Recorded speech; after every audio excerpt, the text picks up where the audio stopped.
Bonjour à toutes et à tous, bienvenue sur cette nouvelle vidéo intitulée Le péché ton ennemi. Je répète, le péché ton ennemi. Donc j'ai voulu faire une vidéo sur le péché pour bien expliquer ce que c'était et pour expliquer bien entendu que la Bible et la sainte parole de Dieu nous enseignent complètement à lutter contre cet état, le péché. Donc le péché, qu'est-ce que c'est? C'est un acte par lequel on fait ce qui est interdit par la loi divine. Le péché, c'est l'état où se trouve une personne qui a commis un péché.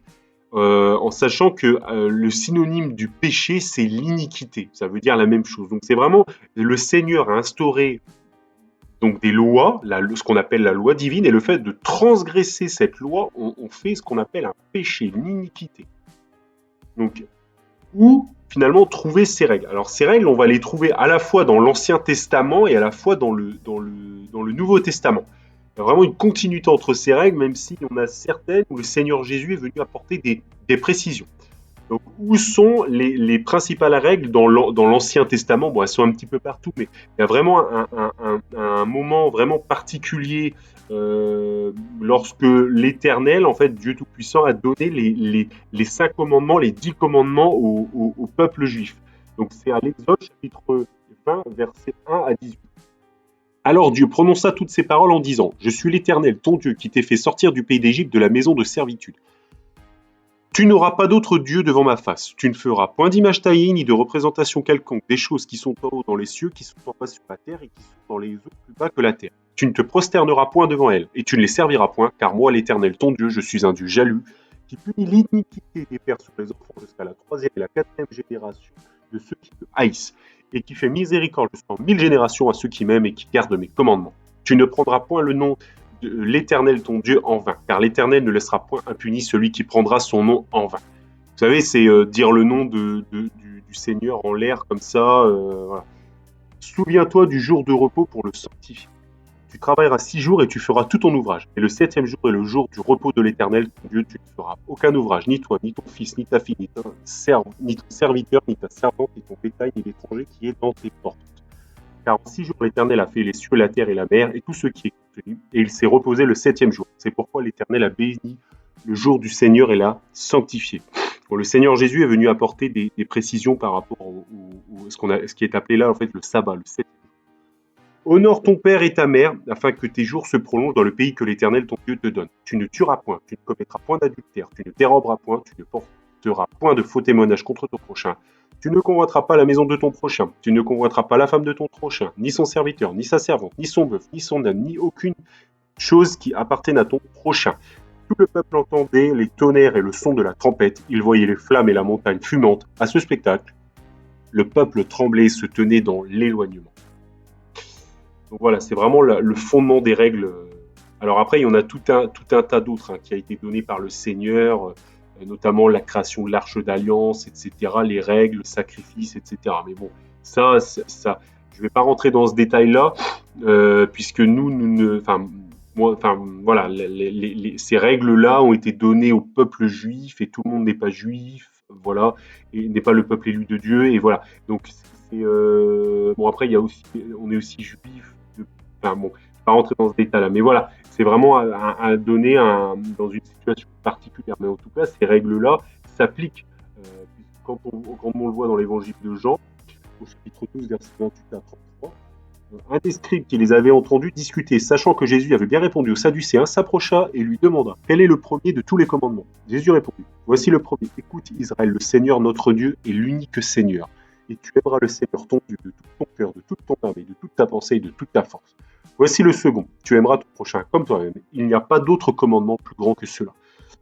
Le scribe lui dit: Bien, maître, tu as dit avec vérité que Dieu est unique et qu'il n'en a point d'autre que lui, et que l'aimer de tout son cœur, de toute sa pensée, de toute son âme et de toute sa force, et aimer son prochain comme soi-même, c'est plus que tous les holocaustes et tous les sacrifices. Donc vraiment, c'est l'amour de Dieu, l'amour du prochain, c'est l'essence. C'est vraiment le message qu'a apporté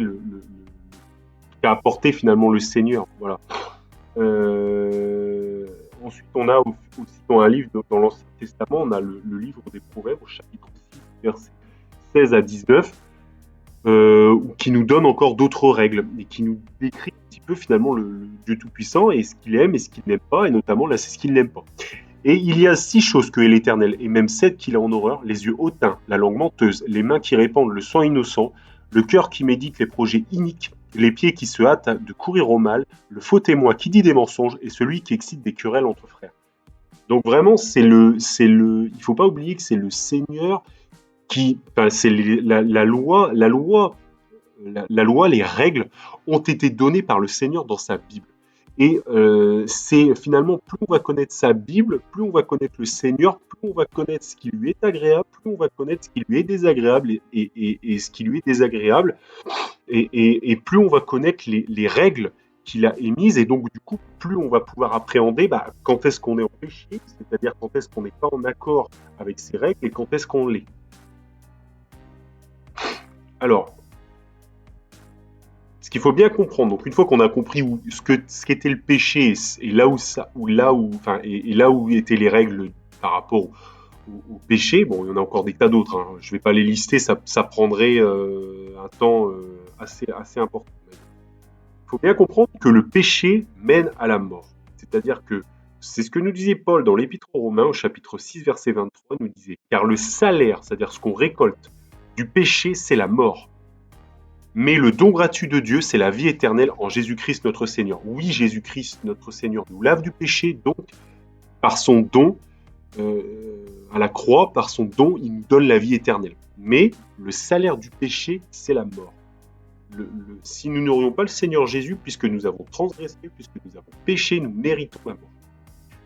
On le voit donc aussi au livre de Genèse, qui est vraiment le premier livre de la Bible, chapitre 6, versets 6 à 15. « L'Éternel se repentit d'avoir fait l'homme sur la terre, et il fut affligé en son cœur.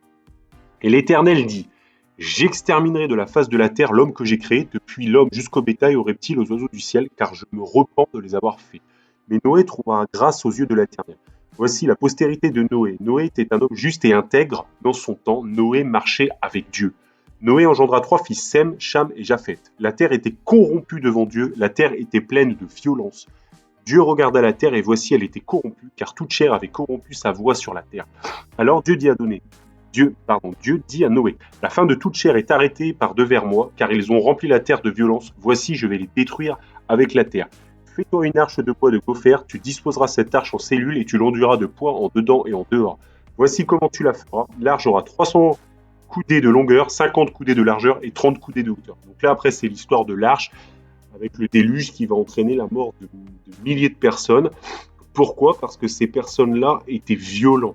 Ils s'étaient corrompus, d'après ce que disait Dieu. Voilà, ils étaient corrompus, ils étaient violents, et ils faisaient quoi ? Ils faisaient ce qui était désagréable à Dieu. Ils faisaient ce qui était désagréable aux règles de Dieu. Bon, à l'époque, le Seigneur n'avait pas encore, effectivement, peut-être posé les règles aussi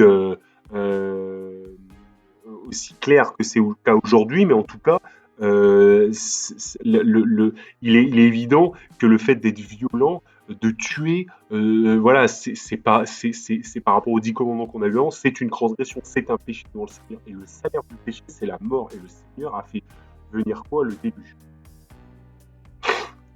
Pareil dans le Nouveau Testament, l'exemple le plus parlant, c'est à Matthieu, au chapitre 27, versets 3-6. On nous dit quoi ? On nous dit « Alors Judas, qui l'avait livré, donc il avait livré Jésus, voyant qu'il était condamné, se repentit et rapporta les 30 pièces d'argent aux principaux sacrificateurs et aux anciens, en disant « J'ai péché en livrant le sang innocent. » Ils lui répondirent « Que nous importe, cela te regarde, que tes péchés soient sur toi. » Judas jeta les pièces d'argent dans le temple et se retira et alla se pendre à un arbre. Et à l'instant il tomba et ses entrailles se répandirent et il mourut. Donc vous voyez, donc en fait, il a péché en livrant le Seigneur pour de l'argent, il a fait le mal pour de l'argent, il a livré le sang innocent. Donc, quelle a été la sanction ? Le salaire du péché. Paul nous dit le salaire du péché, c'est la mort. Qu'est-ce qu'il a fait ? Il a rapporté l'argent, pourtant il a été se pendre, et il est mort. Et c'est vraiment ça qui est important, c'est que la finalité du péché, c'est la mort. Donc on a aussi, encore une fois, d'autres exemples. Hein. On a, par exemple, dans l'Ancien Testament, dans le Deutéronome, chapitre 8, versets 1 à 20, Je vais peut-être pas tout lire, mais vous voyez, au début, ça nous dit: «Vous observerez et vous mettrez en pratique tous les commandements que je vous prescris aujourd'hui, afin que vous viviez et que vous multipliez et que vous entriez en possession du pays que l'Éternel a juré de donner à vos pères.» Voilà, souviens-toi de tout le chemin que l'Éternel ton Dieu t'a fait pendant ces 40 années dans le désert, etc., etc. On voit au chapitre 11, ça nous dit: Garde-toi d'oublier l'Éternel ton Dieu au point de ne pas observer ses commandements, ses ordonnances et ses lois que je te prescris aujourd'hui. Lorsque tu mangeras et que tu te rassasieras, et lorsque tu bâtiras et habiteras de belles maisons, lorsque tu verras multiplier ton gros et ton menu bétail, et s'augmenter ton argent et ton or, et s'accroître tout ce qui est à toi. Prends garde que ton cœur ne s'enfle et que tu n'oublies l'Éternel ton Dieu qui t'a fait sortir du pays d'Égypte de la maison de servitude. Il ne faut pas l'oublier. Vous voyez au chapitre 17, garde-toi de dire en ton cœur: ma force et la puissance de ma main m'ont acquis ces richesses. Souviens-toi de l'Éternel ton Dieu, car c'est lui qui te donnera de la force pour les acquérir, afin de confirmer, comme il le fait aujourd'hui, son alliance qu'il a jurée à tes pères. Si tu oublies l'Éternel ton Dieu et que tu ailles après d'autres dieux, un péché, vous voyez, c'est le péché d'aller se prosterner devant d'autres dieux, parce que le premier commandement c'est: tu n'auras pas d'autres dieux que moi. Si tu les sers et te prosternes devant eux, je vous déclare formellement aujourd'hui que vous périrez. Vous périrez comme les nations que l'Éternel fait périr devant vous, parce que vous n'aurez point écouté la voix de l'Éternel votre Dieu. Puisque vous n'aurez pas écouté les règles du Seigneur, vous mourrez. Voilà ce que dit le Seigneur. Le salaire du péché, c'est la mort. Alors bien sûr, le Seigneur est justice, mais le Seigneur est aussi plein de miséricorde, et sa miséricorde, finalement, s'est exprimée à travers le salut en Jésus-Christ, au fait du sacrifice qu'il a fait à la croix pour nous permettre de vivre en Christ. Alors, on voit dans le livre de l'Apocalypse, donc qui est dans le Nouveau Testament, au chapitre 9, versets 18 à 21, en fait, c'est le moment où va tomber des fléaux sur la terre, etc., pour les gens qui ne se sont pas repentis, qui n'auront pas cru au Seigneur. Et le tiers des hommes fut tué par ces trois fléaux, par le feu, par la fumée et par le souffle qui sortait de leur bouche. Car le pouvoir des chevaux était dans leur bouche et dans leur queue. Leur queue était semblable à des serpents ayant des têtes, et c'est avec elles qu'ils faisaient du mal. Les autres hommes, qui ne furent pas tués par ces fléaux, ne se repentirent pas des œuvres de leurs mains, de manière à ne point adorer les démons et les idoles d'or, d'argent, d'airain, de pierre et de bois qui ne peuvent ni voir, ni entendre, ni marcher. Et ils ne se repentirent pas de leur meurtre, ni de leurs enchantements, ni de leur impudicité, ni de leur vol. Donc vous voyez, parce que les gens, donc le Seigneur va punir les gens, il va avoir des morts, parce qu'ils auront péché, mais ils ne vont pas se repentir. C'est-à-dire qu'ils ne vont pas se détourner de leur mauvaise voie, et ils vont continuer à adorer les démons, les idoles, à se prosterner devant elles, à tuer, à voler, à être dans l'adultère, dans le sexe, en dehors du mariage, etc., etc., alors que Dieu a fixé des règles. Donc ils sont dans le péché, et malgré qu'il y ait des gens qui sont victimes du péché et qui se sont frappés par le péché et qui meurent, eh bien, ils ne se repentent pas, ils ne se détournent pas de leur voie. Et en fait, il va y avoir encore d'autres fléaux qui vont suivre. Voilà. Donc, le péché, vraiment, c'est vraiment quelque chose de... C'est notre ennemi, en fait. Le péché, c'est vraiment quelque chose contre lequel il faut se battre. Il ne faut vraiment pas être dans le péché, parce que Dieu punit ceux qui sont dans le péché. Voilà, il faut vraiment faire de son mieux et se battre contre ça. Des fois, oui, on a envie de faire des mauvaises choses, etc., mais il faut lutter contre nous-mêmes. Il faut lutter contre ses passions et se rappeler en disant: non, le Seigneur a dit que c'était pas bien, je le ferai pas. Voilà. Au-delà du fait que le péché te met en danger et le salaire du péché te mènera malheureusement à la mort et donc du coup à l'enfer si tu n'as pas le Seigneur Jésus, le péché est aussi il te prive du Seigneur, puisque tu n'es pas, puisqu'une personne qui vraiment se vautre dans le péché, qui ne respecte vraiment pas les lois de Dieu, Dieu ne peut pas agréer une personne comme ça, et ça te prive de sa présence, vraiment. On voit donc, tu as écrit donc, Ésaïe au chapitre 59, versets 1 à 21. Alors, on ne va pas lire peut-être tout, mais en tout cas le début. Non, la main de l'Éternel n'est pas trop courte pour sauver, ni son oreille trop dure pour entendre, mais ce sont vos crimes qui mettent une séparation entre vous et votre Dieu. Ce sont vos péchés qui vous cachent sa face et l'empêchent de vous écouter. Car vos mains sont souillées de sang et vos doigts de crime, vos lèvres profèrent le mensonge, votre langue fait entendre l'iniquité. Nul ne se plaint avec justice, nul ne plaide avec droiture, ils s'appuient sur des choses vaines et disent des faussetés, ils conçoivent le mal et enfantent le crime. Ils couvrent des œufs de basilic et ils tissent des toiles d'araignée. Celui qui mange de leurs œufs meurt, et si l'on en brise un, il sort une vipère. Leurs toiles ne servent point à faire un vêtement, et ils ne peuvent se couvrir de leurs ouvrages. Leurs œuvres sont des œuvres d'iniquité, et les actes de violence sont dans leurs mains. Leurs pieds courent au mal, et ils ont hâte de répandre le sang innocent. Leurs pensées sont des pensées d'iniquité, leur ravage et la ruine sont sur leur route. Ils ne connaissent pas le chemin de la paix, et il n'y a point de justice dans leur voie. Ils prennent des sentiers détournés, quiconque y marche ne connaît point la paix. C'est pourquoi l'arrêt de délivrance est loin de nous, et le salut ne nous atteint pas. Nous attendons la lumière, et voici les ténèbres, la clarté, et nous marchons dans l'obscurité.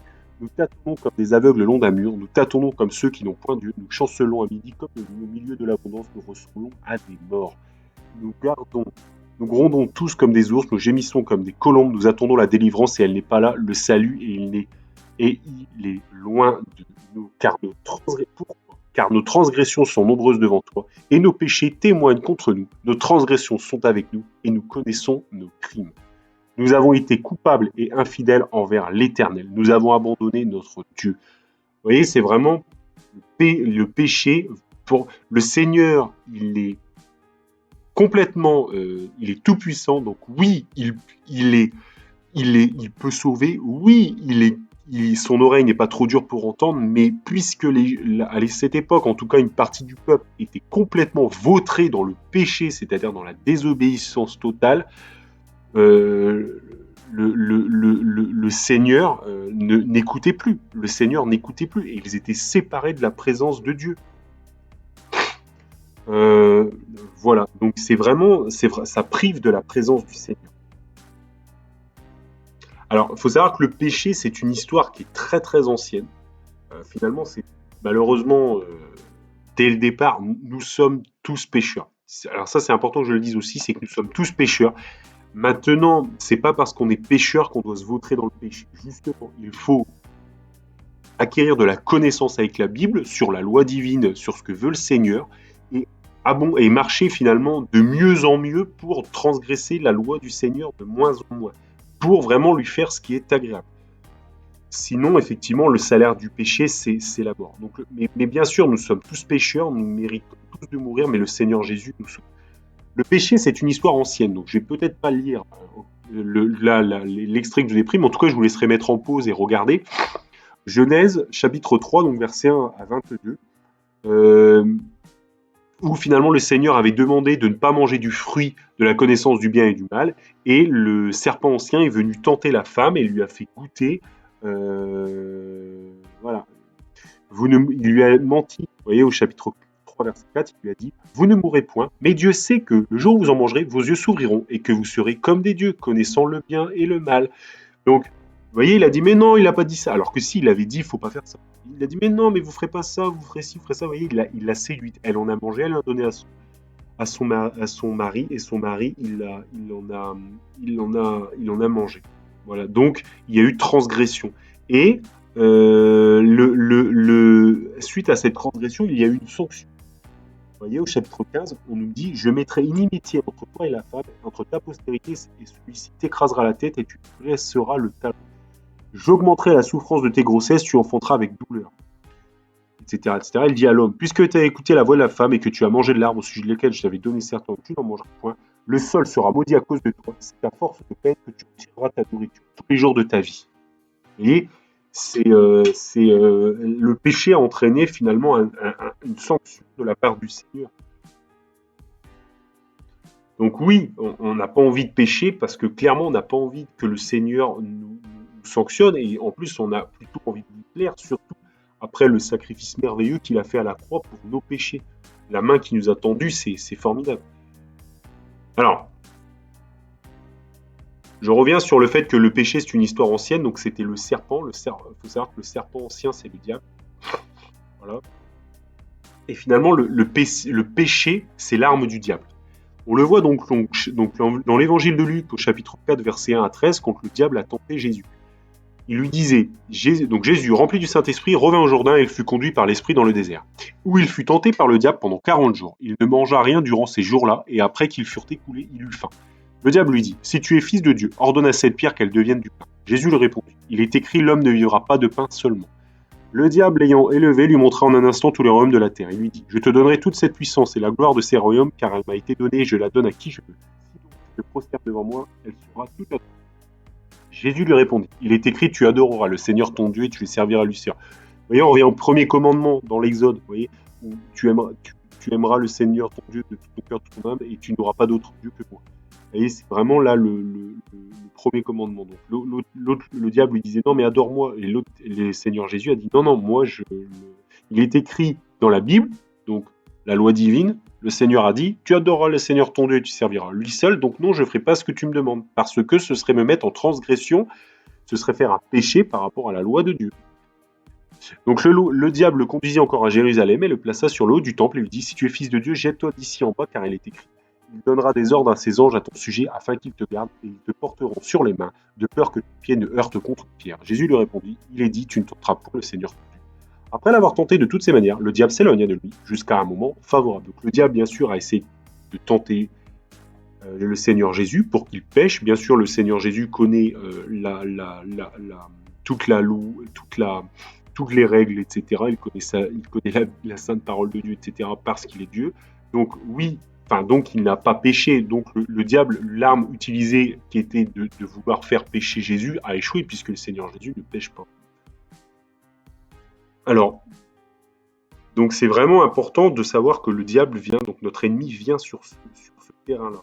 Et c'est en te mettant en transgression par rapport au Seigneur, en fait, c'est vraiment ce qu'il va chercher à faire. Donc, le premier épître de Pierre, chapitre 5, versets 8 à 10. Soyez sobres, veillez. Votre adversaire, le diable, rôde comme un lion rugissant, cherchant qui il dévorera. Résistez-lui avec une foi ferme, sachant que les mêmes souffrances sont imposées à vos frères dans le monde. Le Dieu de toute grâce, qui vous a appelé en Jésus-Christ à sa gloire éternelle, après que vous aurez souffert un peu de temps, vous perfectionnera lui-même, vous affermira, vous fortifiera, vous rendra inébranlable. Alléluia. Donc oui, le diable est là comme un lion rugissant, cherchant qui il dévorera. Et on dit et vous voyez, Pierre disait, résistez-lui avec une foi ferme. On a foi au Seigneur Jésus, on suit ce qu'il nous dit. Il nous a dit effectivement qu'il ne fallait pas, qu'il nous libérerait du péché. Donc oui, on est libre du péché, donc non, on ne péchera pas. Et on se bat. Et puisqu'on lui résiste, il va faire comme avec le Seigneur Jésus. Il va s'éloigner de lui. Par contre, il rôdera toujours. Donc il faudra toujours être vigilant et toujours respecter les lois du Seigneur. Donc, je voulais faire un autre point. Bon, j'ai déjà fait une vidéo effectivement là-dessus, mais je voulais faire un dernier point sur le fait que le Seigneur Jésus nous ramène à la vie. On mérite la mort parce qu'on est pécheur. Malheureusement, on a tous péché au moins une fois. Aujourd'hui, j'aimerais vraiment vous faire prendre conscience, voilà, que le péché, c'est une transgression envers le Seigneur, que c'est en plus dangereux et que ça vous prive de sa présence et en plus c'est le but du diable. Voilà. Mais j'aimerais aussi vous faire comprendre que bien que nous soyons pécheurs, le Seigneur nous tend on est tous pécheurs, voilà, mais le Seigneur nous tend une sortie et le plan de Dieu, c'est de nous sauver grâce au Seigneur Jésus-Christ. C'est de dire oui, nous sommes pécheurs, mais puisque mon Fils, le Seigneur Jésus, a porté tes péchés, et puisque a porté tes péchés, viens et tu vivras. En gros, c'est un peu ça, quoi. Mais maintenant, l'idée, c'est pas non plus d'aller se vautrer dans le péché, tout ça parce que le Seigneur Jésus porte nos péchés. Non, il faut justement prendre conscience avoir du respect et respecter Jésus a dit, celui qui garde mes commandements, c'est celui qui m'aime. Donc du coup, finalement, garder les commandements du Seigneur, donc du coup, ne pas pécher, c'est l'aimer. Et donc du coup, ça me paraît être la moindre des choses à celui qui porte nos péchés, alors qu'on mériterait de mourir et d'aller en enfer. Clairement, voilà. Ésaïe chapitre 53, verset 5. Donc, mais il était blessé pour nos péchés, brisé pour nos iniquités. Le châtiment qui nous donne la paix est tombé sur lui, et c'est par ses meurtrissures que nous sommes guéris. Donc vraiment, le Seigneur Jésus, merci Seigneur, il nous sauve. Il a pris notre place. Donc évangile de Jean, chapitre 3, versets 1 à 11. Voyez quel amour le Père nous a témoigné pour que nous soyons appelés enfants de Dieu, et nous le sommes si le monde ne nous connaît point, c'est qu'il ne l'a pas connu. Bien-aimés, nous sommes maintenant enfants de Dieu, et ce que nous serons n'a pas encore été manifesté. Mais nous savons que, lorsque cela sera manifesté, nous serons semblables à lui, parce que nous le verrons tel qu'il est. Quiconque a cette espérance en lui se purifie comme lui-même est pur. Quiconque pêche transgresse la loi, et le péché est la transgression de la loi. Or, vous le savez, Jésus apparut pour ôter les péchés, et il n'y a point en lui de péché. Quiconque demeure en lui ne pêche point, quiconque pêche ne l'a pas vu et ne l'a pas connu. Petits enfants, que personne ne vous séduise. Celui qui pratique la justice est juste, comme lui-même est juste. Celui qui pêche est du diable, car le diable pêche dès le commencement. Le Fils de Dieu apparut afin de détruire les œuvres du diable. Quiconque est né de Dieu ne pratique pas le péché, parce que la semence de Dieu demeure en lui, et il ne peut pécher parce qu'il est né de Dieu. C'est par là que se font connaître les enfants de Dieu et les enfants du diable. Quiconque ne pratique pas la justice n'est pas de Dieu, non plus que celui qui n'aime pas son frère. Car ce qui vous a été annoncé et ce que vous avez entendu dès le commencement, c'est que nous devons nous aimer les uns les autres. Donc oui, il y a le commandement, effectivement, il faut s'aimer les uns les autres. Mais vraiment, là, c'est vraiment de dire que celui qui pêche est du diable et celui qui ne pêche pas, et finalement, est de Dieu. Voilà, quiconque est né de Dieu ne pratique pas le péché. Donc nous, le péché, pour des chrétiens, c'est notre ennemi. C'est parce qu'on sait que c'est l'arme de l'ennemi et on sait que si on pêche, quiconque, celui qui pêche est du diable. Et nous, on ne veut pas être du diable, on veut être du Seigneur. Donc on ne veut pas pécher. Voilà. Donc vraiment, le péché, c'est l'arme de l'ennemi. Prends garde à toi-même et cours à Jésus qui te sauvera. Je sais que des fois, c'est difficile, mais il faut continuer à se battre et vraiment ne pas pécher. Il y a donc Épître aux Romains, chapitre 8, verset 1. Il n'y a donc maintenant aucune condamnation pour ceux qui sont en Jésus-Christ. Voilà, on est en Jésus-Christ. Oui, on a péché par le passé. Maintenant, on se bat contre le péché. On fait vraiment de notre mieux pour ne pas pécher, en tout cas. Et si on le fait, on ne doit plus le refaire. Il faut se battre contre ça. Et vraiment, la Bible, c'est un encouragement formidable. Il n'y a donc maintenant aucune condamnation pour ceux qui sont en Jésus-Christ. Vous vous rappelez, on a dit le salaire du péché, c'est la mort. Mais là, on nous dit, il n'y a donc maintenant aucune condamnation pour ceux qui sont en Jésus-Christ. Si tu as la foi en Jésus-Christ, il n'y aura pas de condamnation. Merci Seigneur. On voit aussi à l'Épître aux Romains, chapitre 11, verset 22. Considère donc la bonté, c'est un avertissement. Considère donc la bonté et la sévérité de Dieu. Sévérité envers ceux qui sont tombés et bonté de Dieu envers toi si tu demeures ferme dans cette bonté. Autrement, tu seras aussi retranché. Là, c'est un appel de l'apôtre Paul nous disant qu'il faut considérer la bonté et la sévérité de Dieu. Bonté de Dieu, pourquoi ? Parce qu'il nous sauve par le sacrifice de son Fils, de Dieu le Fils, en la croix. Mais attention, considérez aussi la sévérité de Dieu. Justement, quand on repense au châtiment avant, etc., que je vous ai montré, et vous voyez, sévérité envers ceux qui sont tombés. Il faut rester vraiment dans l'amour de Dieu, et attention de ne pas être retranché si l'on fait n'importe quoi, et si on se vautre dans le péché, on s'éloigne du Seigneur. On peut tomber. Les Samson a fini par tomber. Salomon, dans sa vieillesse, a été se prosterner devant des faux dieux, etc. Enfin voilà, donc du coup, alors que c'était quelqu'un qui marchait avec l'Éternel, etc. Donc c'est vraiment, il faut vraiment faire attention. On repense à Judas qui a marché aux côtés du Seigneur et finalement qui l'a trahi. Le diable est là, tente, essaye de faire pécher et même des personnes qui pourtant étaient des gens de Dieu sont parfois tombées. Donc il faut faire attention. Il faut rester dans la bonté de Dieu, rester attaché au Seigneur, ne pas pécher, résister au diable. Et vraiment, faut quand même avoir une crainte faut craindre le fait de pécher et de tomber. Il faut faire attention. Voilà. Que Dieu vous bénisse dans le nom de Jésus.